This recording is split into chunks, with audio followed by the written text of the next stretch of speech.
One of the biggest things I keep hearing about is target panic, right? And target panic is induced by a lot of different things, and a lot of different people have struggled with it.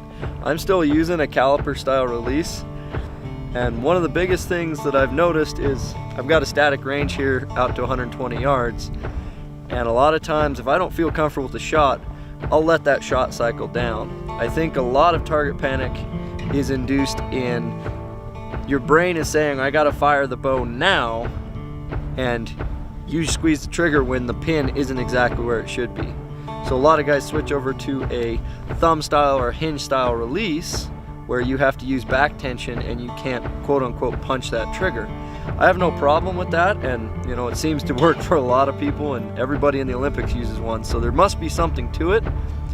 But I sat in and listened to a couple different seminars, and it basically comes down to a lot of those guys, when they're out in the field hunting, they go to a trigger style caliper release for the single fact is you can command that shot.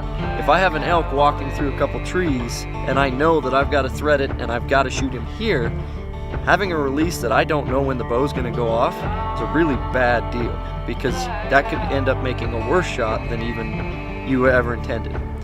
So one thing you can do is, you know, when you're practicing, don't shoot 200-300 arrows on a Saturday. Just come out here and shoot, you know, a couple rounds, 4 or 5 rounds. And on one of your rounds, just go ahead, draw back, go through your whole shot cycle, make sure your grip, your bow arm, your anchor points are all there. I like to take a big breath in, and then I exhale.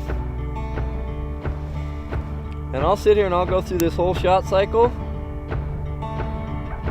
And then sometimes I'll just let down and not fire that bow. I'm now tricking my brain into, I'm gonna shoot when I want to, not when you think we need to. My pin floats in a circle just a little bit. I allow my body to relax to the point that I can visually see my pin hovering around the X-ring. In the field when I'm elk hunting, if I can pick that little hair on the side of the elk and have picked the window that I want to shoot, then when it's time to shoot, I can command that shot. A lot of guys would shoot right then.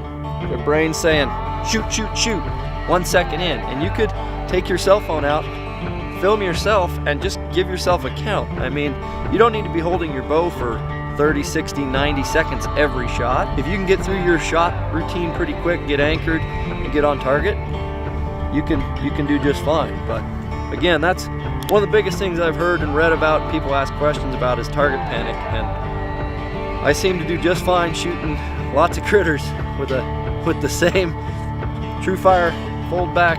You know, it's a middle of the road, it's a good release, but there's a lot better releases on the market.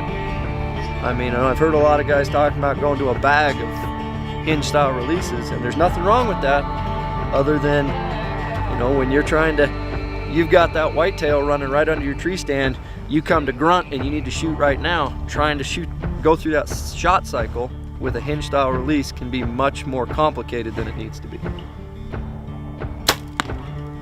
This is the Z7 mag bow I've been hunting with for quite a few years now, and I've got some others, but I keep going back to this one.